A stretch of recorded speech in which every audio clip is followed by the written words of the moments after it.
Hello there, great person, and welcome back to Let's Dive into Warhammer 40K. Today we will be dealing with the Tau, whatever they're called. I don't know how they're pronounced. Most people write them T-A-U. I have sometimes seen an apostrophe.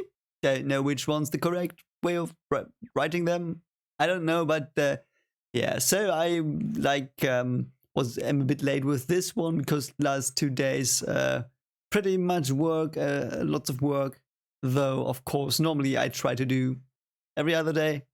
I will still try to do that, but yeah, Harry Potter dropped and I kind of got sidetracked. Anyway, so now we're with the Tau, after that Bricky, so I will react to Bricky next, and after that we will see what we do. I will do some polls again, and yeah, so let's just see what the Tau are, what they do, and I chose to watch Weshammer's Tau video because people recommended him as well, besides Luton, and I just want to see what he has, and I hope he's great. He seems cool. I mean, I see him here on my screen. Seems like a jolly fella. So let's have some fun with his stuff, and as always, like his stuff if you like this reaction, because the original video is by him, and I will of course link the video in the description. And now let's just start, have some fun with Weshammer, who explains to me why the Tau are the Tau and not the Gao. So let's go. It's a common misconception in the Warhammer universe that every faction is inherently evil. The reality is that everybody is capable of great good and terrible acts. Yes, I think that's the most important thing. I never thought anyone was evil. Like, okay, perhaps there are one or two things in this world that are evil, but factions are like too big. No faction I think is really evil. Like, I think the ones closest to evil are the Dark Eldar. I think nothing else I've read was really truly malevolently evil. Like there's just catastrophe, like Tyranids or whatever, but they're not evil. They just do what they do. Like it's nature. You know, it's like wolf slaying sheep. So yes, mate, I understand what you say, and I'm with you. Some, however, are far worse than others. Drukari. But there's actually a faction that blurs the Yeah. Like I said, mate, we you know, you and me, we've got the same vibes, I feel. This line even more. One that seems to actively value peace and diplomacy, which is an incredible rarity in the 40K universe. They're everybody's lovable space communists that are obsessed with anime.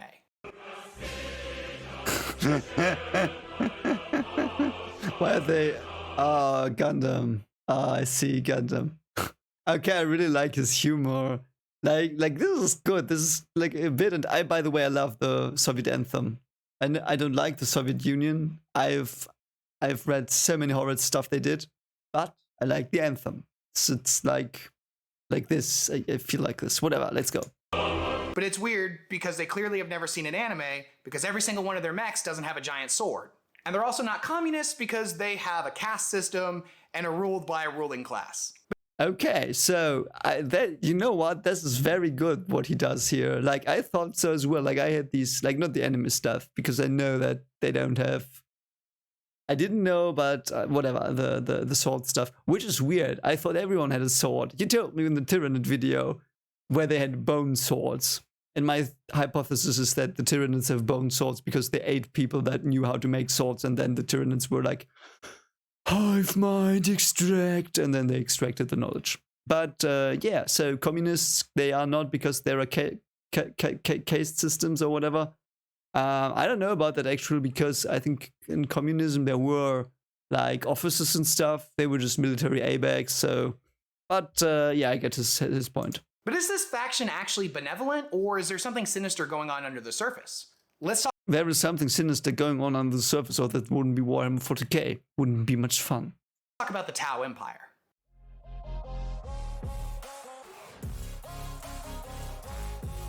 Nice intro, mate.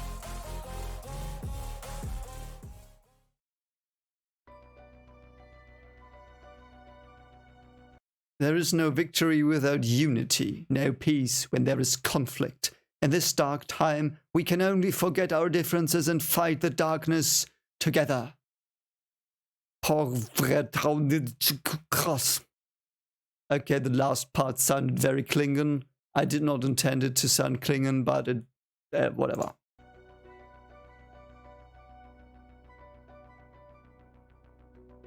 So in the grim darkness of the 41st millennium, where every single faction is in a never-ending war of survival, all species, including humanity, is capable of great, reprehensible evil. Yes. The Tau on their surface seem completely benevolent. They stand in stark contrast to pretty much every other faction, as they actively believe in peace and diplomacy. There are factions—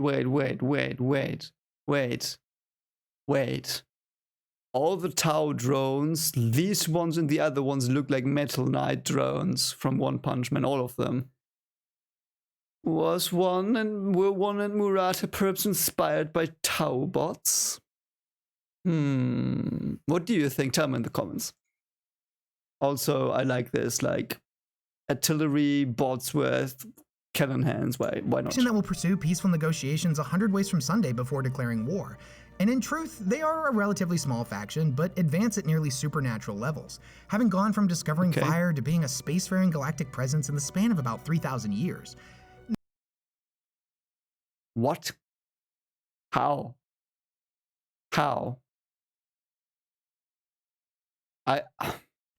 Is that possible? Is that possible, or did they have help? Because I know it's exponential development. And let's say, like, I think it took humans, what, 10 to 20,000 years to go from making fire to, yeah, okay, so it's a third of the time. So perhaps possible. Yeah, perhaps possible. Now, they are relatively new to the galaxy, and being such a young race are often perceived as naive by their bitter and hardened galactic neighbors. Yeah, I see Some of which have been warring throughout the cosmos for millions of years. And as in time-honored fashion, they believe that there is no peace amongst the stars. It almost seems too good to be true, a race that actually cares about peace and diplomacy and uniting the stars rather than dividing them through conquest. What? The grim darkness of the 41st millennium is characterized by violence and hatred. Or maybe there's something going on under the surface. Maybe the Tau aren't as benevolent as they appear to be. So let's take a deep dive and let's get to the bottom of this and figure out what the motives of this peace-loving fish people actually is. So I think the fish people. That's why they're blue. Oh, that makes so much sense. Okay, I see. First thing that we should establish about the Tau is that although the bulk of them are represented by a species that shares the same name, what we know of as the Tau Empire actually incorporates many different races. You can think of them like the Covenant from the Halo series, a coalition, so to speak, of many different races under one banner pursuing the same goals. Though it's Now, supposed some to of be the other very common species you'll see amongst them are the carnivorous bird-like Kroot or the skittering insect-like Vespid that accompany Tau forces in war. That is cool. These animalistic things also, but like birds and insects. I like that. I like the insect design as well. Let's go back a bit. Are the carnivorous bird-like Kroot or the skittering insect-like Vespid that Yeah, I like the design a lot. Looks a bit like a Cluxy. And this dude looks a bit like Fiddlesticks, but yeah. accompany Tau forces in war. They are two of many species that have joined the Tau Empire willingly through peaceful negotiation and mutual goals. Kroot, for example, joined the Tau when their species in Homeworld was being besieged by an orc wog. The Tau forces who had been observing them came to their aid and saved the Kroot, pushing back the orc wog. Okay, so they are not having a prime directive, I guess. Afterwards, the Kroot agreed to join the Empire as they had owed them a great debt. Now, don't get it twisted. Despite their seemingly good intentions, the Tau are conquerors, just like everyone else. However, there are alternatives when it comes to taking territory. The Tau understand that all-out war does more damage than good, preferring to pursue peace and diplomacy and exhaust all options before employing the use of violence. And compared to the tactics employed by even the Imperium of Man, this would seem pretty benevolent by contrast. Wow, they've got Gauss cannons. This looks like a Gauss cannon, I think, because this looks like a electromagnetic field thing that pulses through here and shoots stuff. But yeah, like, they conquer to be benevolent, like, apparently, I think. So they're not... They don't see the things they conquer as lesser, at least. So, I mean, that's something many conquering things, species or whatever, mindsets don't possess. That, you know what I meant. You see, every member of the Tau Empire follows the philosophy of the greater good, also known as the Tau Va. Now, this philosophy deems that every action an individual takes should do the most good for the most people. Now, this often represents the galaxy at large, but normally is more focused on doing good for the Tau Empire, as every species is welcomed within its ranks if they accept the way of the greater good. Have you seen The Good Place? Where this was addressed, like the greater good. Like every actions you do, even if you do a good action, it might be terrible, like and you don't even realize it. Like you save a baby from a street, and through that the driver will not be stopped by running over the baby, and that way the driver will go on and crash into a train and kill 50 people or whatever. You know what I mean? So that was a point made there. So how do you know? Like, do you have to want to be for the greater good, or do you have to actually be for the greater good, and how do you measure it? That's very interesting. And yeah, he looks like a fish.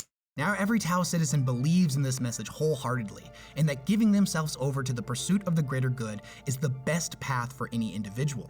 Furthermore, they believe that it is their sacred duty to spread this creed throughout the galaxy and unite all species under its banner. When you compare this to the Imperium's way of conquering the galaxy, that is to say, destroying anyone that gets in their way, based on the fundamental belief that the galaxy at large is the birthright of mankind, and to suffer not the heretic, the witch, or the alien to live, you can start to see the major difference in philosophy here. And make no mistake, this is still conquering by enforcing their beliefs on others. But yeah, it is a bit...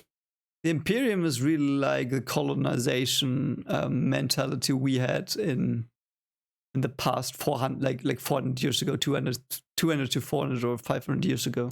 Their beliefs encourage peace and unity, rather than an eradication of everything that doesn't look like you.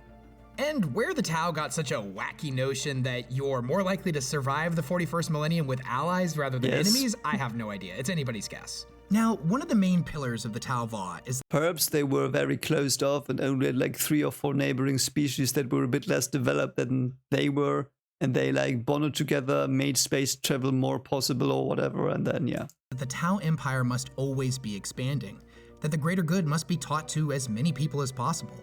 And it's not enough for the Tau to simply sit back and wait for other sentient species to come to them in search of enlightenment. No, they must bring it to the galaxy at large. It's as if they seek to eliminate opposing views through enlightenment and conversion, rather than through a genocidal crusade like other species, using violence only as a last resort or to defend their worlds. That being said, violence is a tool that could be used to spread peace. Listen, we're gonna bombard your planet, but we're gonna do it peacefully and in the name of the greater good, so, you know, it's okay. But that doesn't make any sense. Why would they bombard the planet before trying to negotiate?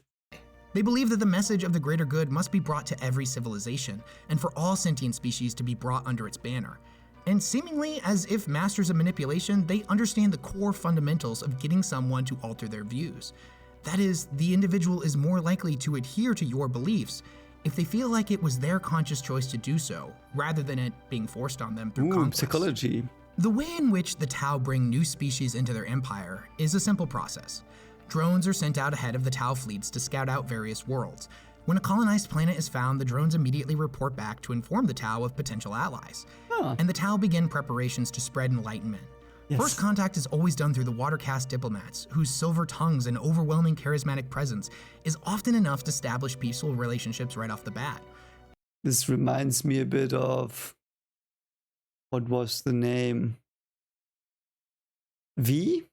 Is that the name of the show? And it's a book series as well, where suddenly supposedly benevolent aliens come and like just want to teach us stuff. They just appear and want to teach us some wisdom. Nothing else, of course. No conspiracy there, none at all. You know what I mean? And it reminds me a bit of that. Through rigorous and constant interaction, they teach the new species of the wonders of the Tau Empire. They will often bring their citizens back to their own worlds to show them what life could be like under their banners. And upon visiting a Tau world, many would be left completely awestruck by their serene beauty.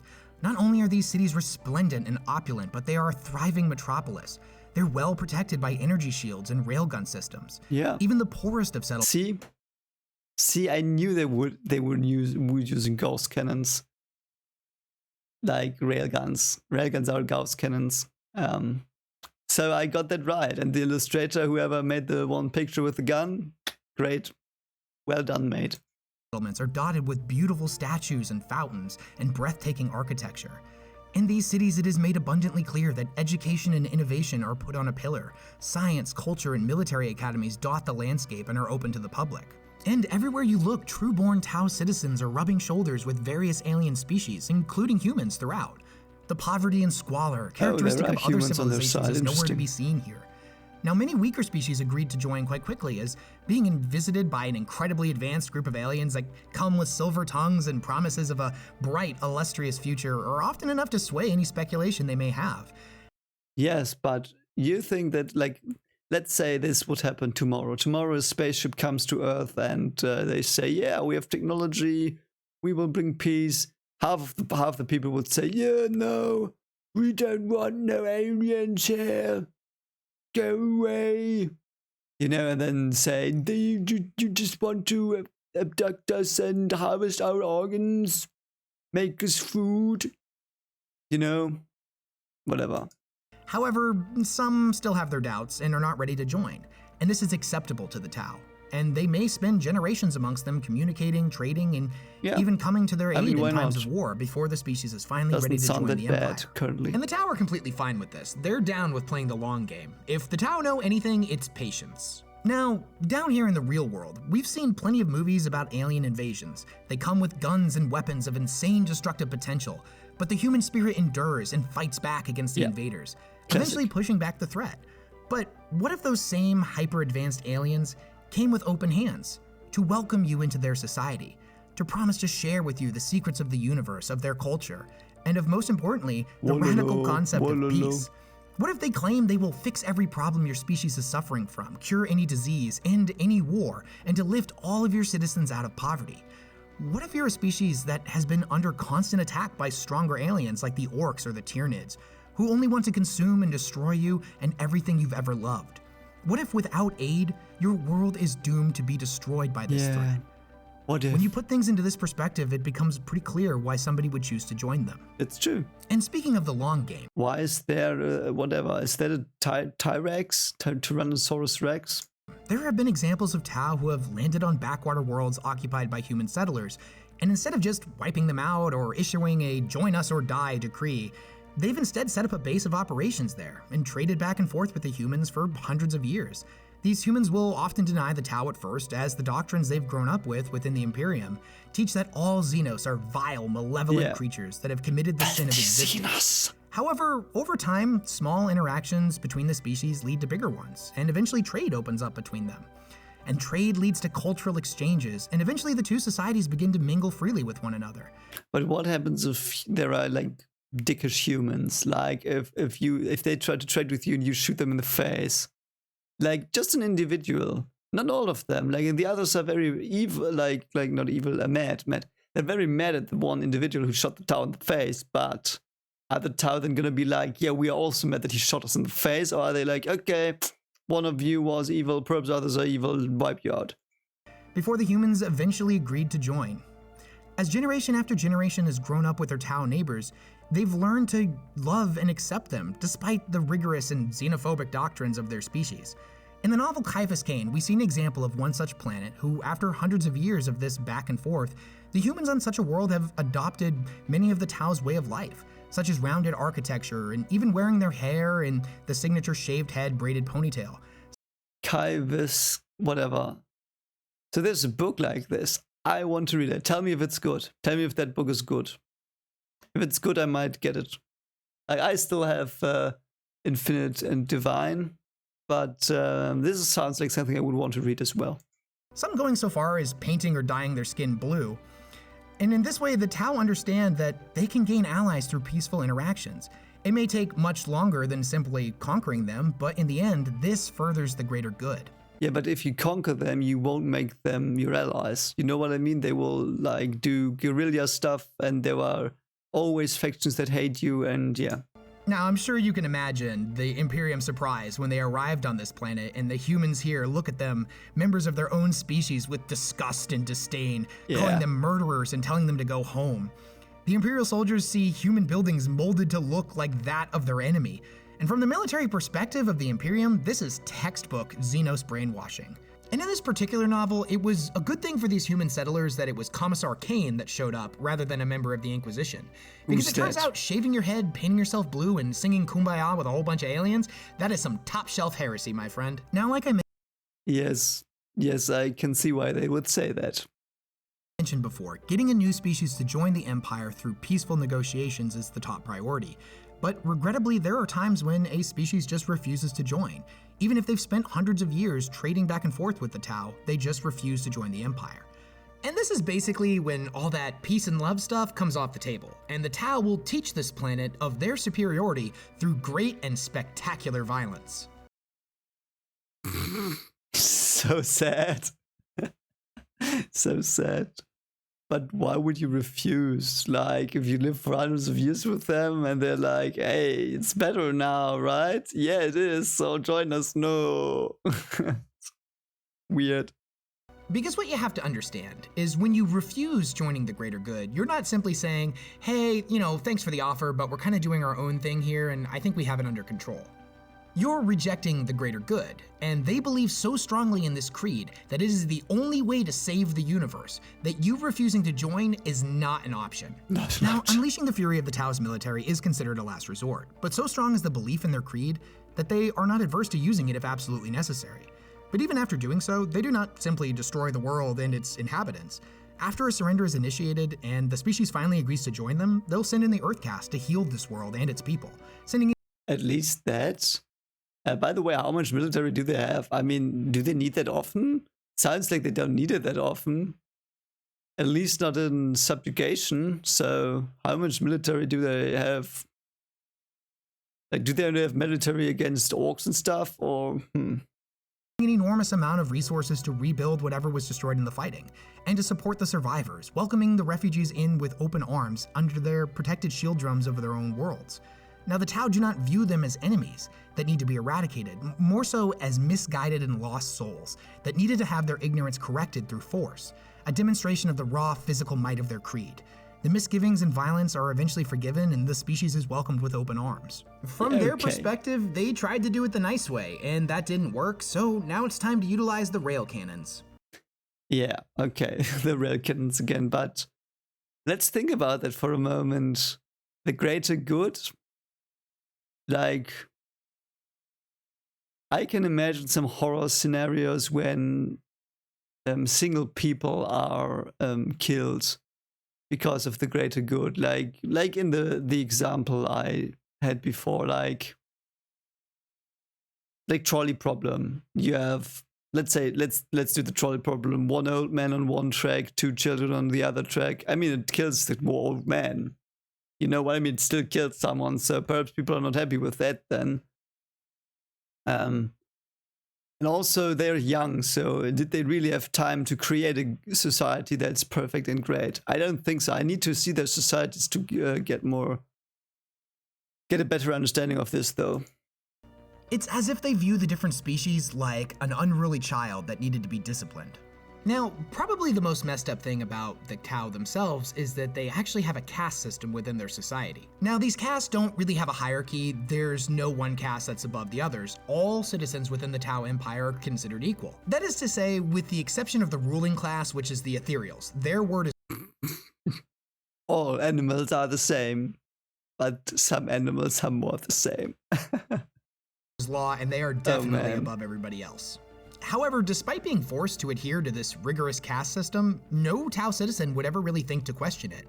It's how it has always been, even since the time before the ethereals. Now, their adherence and belief in the greater good is so strong that the caste system is rarely, if ever, questioned, as their unique biological traits and specialties of each caste member are put to the best possible use for the furtherment of the greater good within their birth-given societal roles.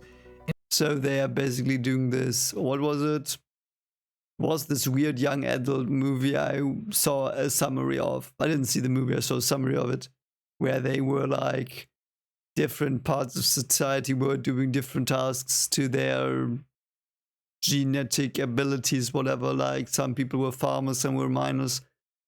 I know it's also in the Hunger Games, but that's not what I mean. Don't remember what. Yeah, but Hunger Games fits as an analogy. No, something like that as well. Like in Hunger Games, I think they have this. Oh god, I've read that like 20 years ago or whatever. I think, or 15 years ago. But I think in Hunger Games it's the same, that the districts have specialization. So I guess A member of the Tau that would break from the caste system and choose to pursue passion or love or anything that is not the best possible use of their unique traits is seen as selfish. That to waste their time and focus on anything that is not the best possible use of their unique traits is to go directly against the greater good, which says to do the most good for the most people with every action you take. For example, members of the Tau's air caste have hollow bones and much skinnier frames, which ends up making them some of the best pilots in the galaxy. If one of them was to randomly decide that they wanted to be a painter instead of a pilot, then the best possible use of their skills would not be being fulfilled. A selfish nature like this is frowned upon deeply within Tau society, and at the least they would be shunned by their peers, and at worst they would be sentenced to rigorous reconditioning, to instill in them the Oh, great. Reconditioning. So that's where we are. Oh, great. error of their ways and to adhere to the principles of the greater good. How often does it happen that they have to do that? To break from the caste system would be to reject the... Like in humanity, I guess it would mostly not work because there would be too many people that have that problem. Yeah.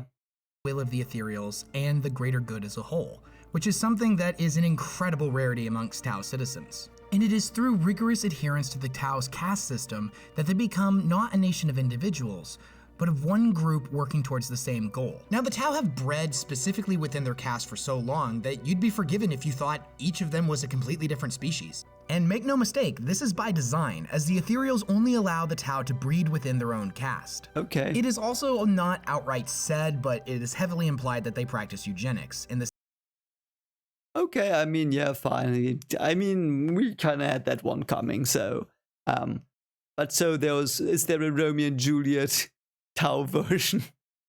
Would be so funny. sense that certain individuals are encouraged to continue to breed to keep that line moving forward, while others are restricted from it. And this practice is without a doubt messed up, but to them, this furthers the greater good. In that through selective breeding, they make sure that the caste remain as strong as possible. In that each member of the caste is not a unique individual, more so they are a single piece of a larger whole.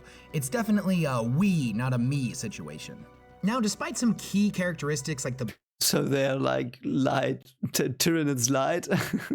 blue skin and certain types of hair and the marking on their forehead, members of each of the different castes actually look radically different from one another. They all also have unique biological traits that make them better at certain roles. The Earth caste are disciplined and intelligent artisans and scientists who build and design their cities, weapons, and defense systems, while the Fire caste are more muscular and have faster reflex times, and make for the Tau's military force. The Air caste have hollow and thin bones and make for some of the best pilots in the galaxy, allowing them to withstand enormous levels of G-force, while the silver tongues of the Water caste make for the best emissaries. You don't see the meek and scrawny members of the Air caste demanding to be frontline soldiers in the Fire caste. They are all fully aware of their unique biological structure that makes them better pilots, and in staying within their caste, they can do the most good for the most people. It is through dedication to their caste that the Tau pursue the best use of their individual unique skills and thus further the greater good. It is through this rigorous adherence to the caste system that the Tau become not a nation of individuals, but a cohesive whole working towards the same goals. Whether or not this is right or wrong really depends on your perspective. To them, it is so deeply ingrained in them from birth that this is the best way to live. I'm sure many of us in the real world would see such a system that is so inflexible and refuses to let the individual pursue the life that they want as inherently evil. And like with most things in this universe, I don't know. No, I wouldn't. I don't know. Perhaps. If you have good intentions, like we know the road to hell is paved with good intentions, that's not a saying for nothing, and I think it would fit here perfectly. It depends on how they are made. Like if they evolve from like an ant-like system, if they evolve differently from humans and that they don't have the need for individuality, that might be like they might be just different, that they don't have that need. But of course, the species they submit or the subjugate, they will have problems with that down the line, probably. It's more complicated than that, and it's up to you to decide how you feel about it. So let's take a step back from Tau politics and let's talk about their combat strategies. Yes. The way the Tau fight is unlike any other race in the galaxy. They demonstrate impressive range superiority that can pick apart an enemy force before they even know what's happening. When they surge into battle, they are escorted by hordes of Kroot that descend on the enemy like a pack of ferocious piranhas, literally eating them alive, while transports known as Devilfish ferry short-range breacher teams and fire warriors into strategic positions. Okay, so they are fish-like warriors. To lay down suppressing fire, while hammerheads and massive battlesuits bombard the enemy from long range with massive and devastating guns that have pinpoint accuracy. Now, if this wasn't effective enough, the jewel of the Tau Empire, the Crisis Suits, mechanized marvels of engineering, descend from the sky bristling with every weapon system imaginable to punish those that would turn from the Tau Va. Tau utilized two primary philosophies of war, the Mont Ka, or the Killing Blow, or the Cao Yun, as the Patient Hunter. Firecast cadres trained in the Mont Ka utilized tactics that hit strategic locations hard and fast, using highly mobile crisis suits, aircrafts, and ground transports to move in and obliterate points of strategic importance to the enemy, such as taking out their opponent's command structure in the blink of an eye, sowing chaos throughout their ranks. Why go through a costly war of attrition with the body of the serpent when you could cut off its head in less time with less casualties? So in the tabletop game, do they have certain mechanics that are special to them? I need to... I want to do a video down the line about the tabletop game, like how are the factions in the tabletop game, how are they different? Because someone told me that the orcs are very RNG dependent. So are these, is there a mechanic in the tabletop game where these guys are different from the others? Are they like only able to do ranged attacks or whatever? Or now, those trained in the way of the Patient Hunter instead choose to bait the enemy into a trap, often using a single unit as a decoy. They trick the enemy into overextending before firing on them from every conceivable direction with hidden units. Now, many of the Tau's tactics are used to save as many Tau lives as possible. It's cool. What you have to understand about the way the Tau fight is that they do not have the numbers that the Imperium does. It's estimated that the Imperium of Man has 30 trillion active guardsmen in service, with constant new recruits being taken from the million worlds it controls. The Tau, by contrast, control around 100 worlds. They cannot afford to fight like the Imperium does, with its meat grinder war of attrition style combat that will send millions of troops to their death if it means ensuring victory. And although at first glance this may seem like another example of how benevolent the Tau really is, in reality this is just a numbers game. On the surface it may seem like the Tau value the lives of their citizens so highly that they're not willing to risk losing any of them. But the real reason is that when your supplies and troops are limited, you have to be clever with how you fight. Is that so? Or is it both? Do you know? Does anyone know? Is it both? Or like, is this his opinion? This is the first thing where I would like to know if this is just his opinion. All his other stuff was brilliant. Like I love the way he does this. But this is the first time where I am thinking to myself, really thinking like, yeah, perhaps it's both. I mean, it would both fit. Like, why not have both? Why not both? So now that we know a little bit more about how the Tau operate and their military tactics, let's talk about where they came from. Yes, the Tau started much like any other sentient species. As they progressed, their technological achievements outpaced their moral compass. Now this would have disastrous consequences for the Tau species as it split into 4 distinct groups. Okay, first of all, I know the 4 groups are going to be the fish, fire, water, benders or whatever. And it's interesting that they as well had a catastrophic event. Everyone had one of those. So they're all coming from destruction. That absolutely hated each other and were constantly at war with one another. This was a dark time that the Tau refer to as the Mont Tau. And the 4 factions were completely different from one another and would serve as the fundamental basis for the Tau's caste system thousands of years later. Strong and warlike plains hunters, tough and skilled builders, charismatic merchants and diplomats, and winged messengers. These would eventually form the fire, earth, water, and air castes. Now, Tau legend says that at one point great lights appeared in the sky that heralded the arrival of a new species of Tau known as the Ethereals. Now, whether or not this was a completely different species or a divergent path in their evolution is still left unclear. What is clear, though, is that through their immense charismatic presence, they were able to set all of the different clans down and negotiate peace, a feat that was thought nearly impossible. Okay, so basically gods came down and told them, hey, guys, why are you fighting? Stop fighting. Be good to each other. Go to this campfire and sing Kumbaya and be grateful that you are alive. Now they introduced the concept of the greater good to the Tau, and once their society had unified under its message, their progress began to skyrocket. Under the guidance of the Ethereals, the Tau went from discovering fire to becoming a spacefaring galactic presence within the span of... Wait, didn't have fire when they fractured? Or they lose the ability to do that? 3,000 years. And I think it's really important to put that into perspective. 3,000 years. It took them 3,000 years to go from being basically cavemen to forming a galactic empire. So just out of curiosity, how do we compare to the Tau? Yes, It's believed by 10,000, experts that 20,000? humanity's first use of fire took place around 1 million years ago. What? Okay, I'm an idiot. I did misremember that so badly, and you can shout at me at the comments. 10,000 years. I thought the bronze, yeah, okay. I think the young the young Stone Age or whatever it's called started 14,000 years ago, but I'm probably just mistaken. Yeah, fire is older. Yeah, I somehow connected that with the young Bronze Age, but a young Stone Age. So of course it's wrong. Yeah, I'm an idiot. So they are very good. And we here in the year 2022 have made some pretty remarkable scientific achievements. I mean, to be fair, they were guided by weird god things. So, I mean, yeah, take it as you will. Between now and then. But we certainly aren't out spreading throughout the galaxy right now. In fact, humanity wouldn't actually colonize their second planet, Mars, until the 22nd century. So allow me to do some quick maths here, but that means the Tau advanced 300 times faster than humanity. And despite this frankly ludicrous advancement rate, you'll still hear people in the community say ridiculous things like the Tau are not a threat, and if the Imperium wanted to, they could easily wipe them out. And this isn't inherently— Why would you say that? The way he presents this, that would be rubbish, but I don't know. Perhaps this is just his side. I'm taking this with a grain of salt, I guess. wrong. The Tau only control a small section of space in the eastern fringe. And although their threat is not as obvious as that, say, the Orcs or the Tyranids, they represent something far more insidious. The eastern fringe, isn't that where, like, the scar thing is? And it's twofold. The first is that they're obviously and very quickly outpacing humanity in forms of technological advancement. They have the potential to completely dominate the entire galaxy if left unchecked, through the raw might of their innovations in technology, something the Imperium has shunned and viewed as tech heresy for thousands of years. Now, unfortunately for the Imperium, they are besieged on all sides by every threat imaginable.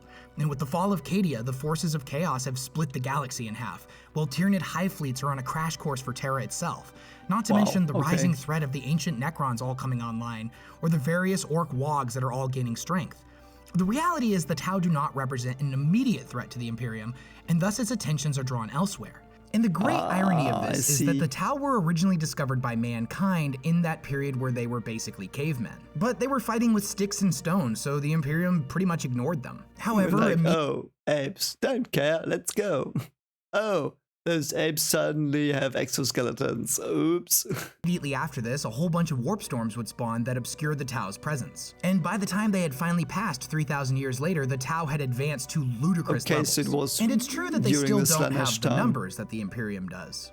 But the Tau do represent a second threat to the Imperium's stability, and it's far more insidious in nature, as it's not a physical conflict.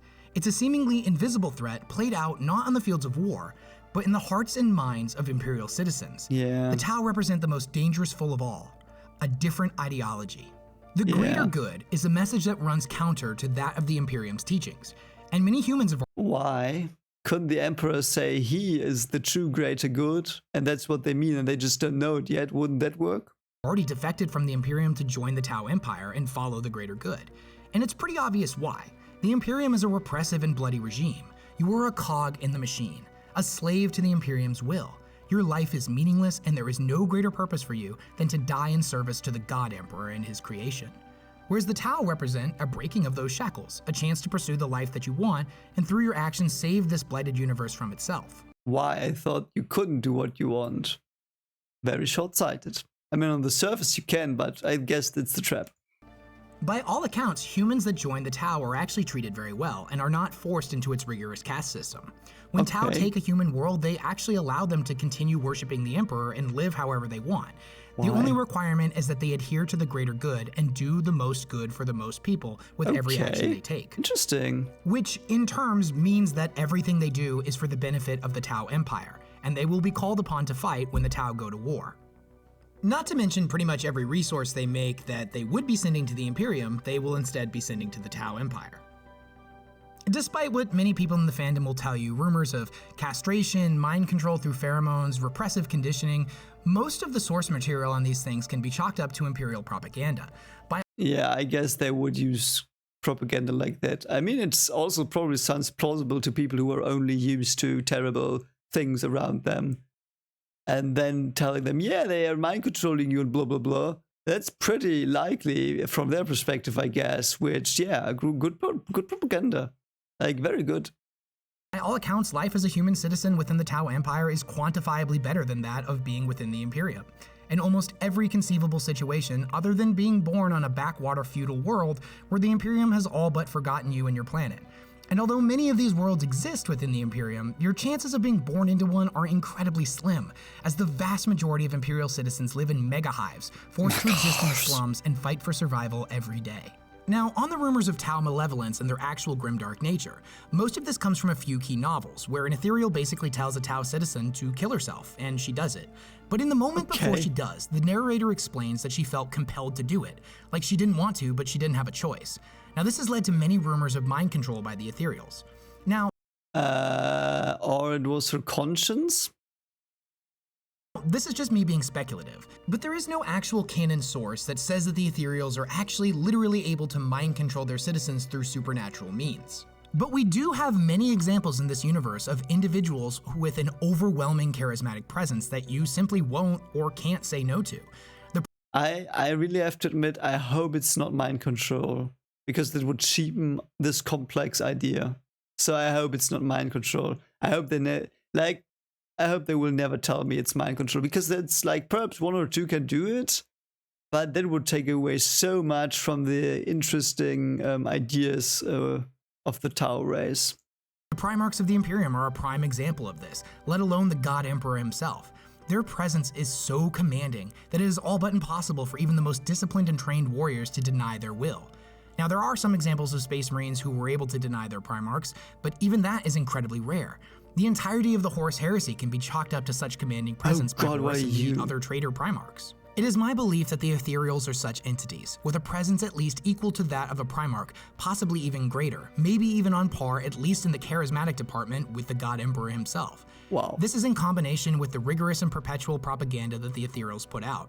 If you were to live within the Tau Empire, you would see propaganda of Tau supremacy everywhere you look. It is something that is conditioned into the minds of its citizens over time, to where the path of the greater good is something that is completely ingrained in you. Humanity is just as guilty of systems of propaganda, although their propaganda holds much more insidious messages about the witch, the Damocles belongs to the Imperium. The Emperor has purged it, we shall reclaim it. Okay. alien, and the heretic. Now, despite how much good the ethereals have done for the Tau people, they are definitely not without fault. For one, they rule with a complete and utter iron fist. What the ethereals say is law. Not to mention the relentless propaganda that Tau citizens are subject to is directly because of the ethereals. They utterly and completely control the narrative that the Tau citizens are fed on a daily basis, letting them see only what the ethereals want them to see and think only what the ethereals want them to think. China. There's this guy named Commander Farsight, and we'll get into him in another video, but real quickly, he was a great commander of the Tau Empire. And after being sent to the Damocles system, he requested reinforcements from the ethereals many times, but was denied each and every time. Why? He eventually abandoned them and the greater good as a whole.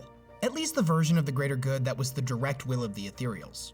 He would then go on to found what is known as the Farsight Enclaves. And before this, the ethereals had put up many statues of him pretty much all over the place. Everybody knew Commander Farsight's name. He was seen as a great hero amongst the Tau people. And but as soon as the ethereals learned that he had started his own enclaves, they tore down those statues and labeled him as a blasphemer and a heretic, one who had committed the ultimate sin of turning against the greater good and the will of the ethereals. That's terrible. And here's the thing. The ethereals have told the Tau that without them, their society would completely collapse.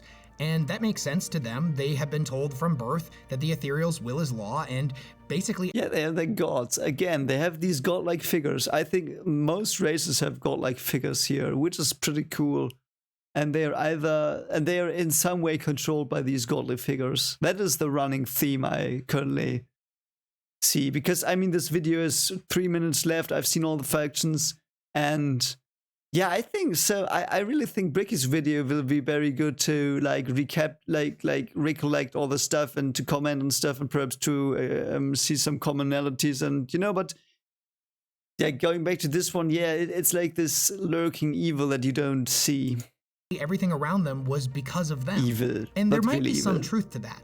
But the Farsight enclaves have proved that you can make a society of Tau without the Ethereals, because they don't have any, and by all accounts, they seem to be thriving. Yeah, okay. Now, many people try to use the actions of the Ethereal as justification for betraying the Tau as sneaky and evil and just as bad as everybody else. And I feel like this does a really big disservice to them, as the Tau certainly aren't perfect. Nobody in this universe is. But they do seem to be a lot better than pretty much every alternative. That is true. I would say that is true. Like, better than Drukhari at least, and better than the Empire. You won't starve to death. I like, it's a bit magical communist nation that doesn't starve to death. But yeah, they're not. Like, they have ideas of communism in their, like he said, in their castes and stuff. But not completely. They know that there needs to be some free will and stuff. There has to be. And I like that idea. It's like, would that work? I don't know. Like, the biggest problem with this totalitarian, the one, it doesn't matter, the collective matters and it has to be the collective, is because people or entities who control the collective are most of the times corrupt A-bags, which is why it fails. It's like not the idea perhaps, but it's the people that the idea isn't adapted to. Like, it's an idea for other things, like, you know what I mean. It's complicated. You know it's complicated, but it's very interesting. The Tau are very interesting.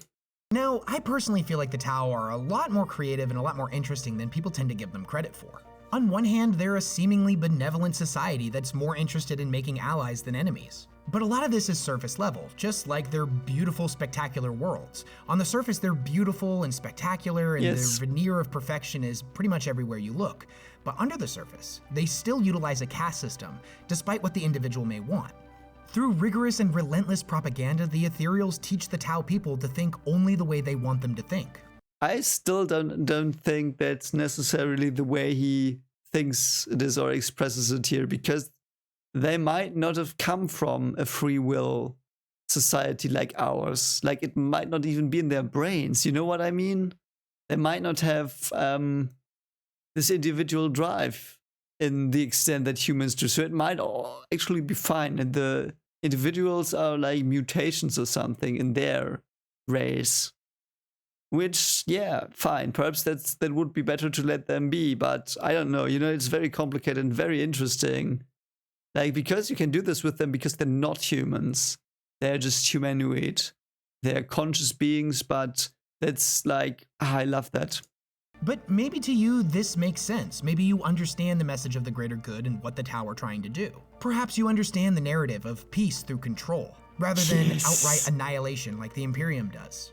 At least in the context of the 41st millennium, where under normal circumstances there is no peace, Yeah. there is no diplomacy, That as there is well. only war. And I'll be honest the here, time this of is a war. topic that goes Yeah. way deeper than just 40K lore, so this is something that you're going to have to reach on your own. That's now, true, what I yeah. will say though, I is agree. despite how you may personally feel about the Tau citizens, at the core of their being, believe what they are doing is right, that the creed of the greater good is a superior way of life, that true strength can Yeah. only come from unity under their banners. And the Tau will simply not sit back and let the galaxy burn. Through their superior way of life and the teachings of the greater good, that every action should do the most good for the most people, they will save this universe from itself. Yes, save it. At least, From itself. this is what they have been told to believe. So this was my first attempt at doing a long-form lore video. I'm used to Wow, okay, so you did a fantastic job, mate. Brilliant stuff, loved every second, loved the content. He reminds me of Luton as well.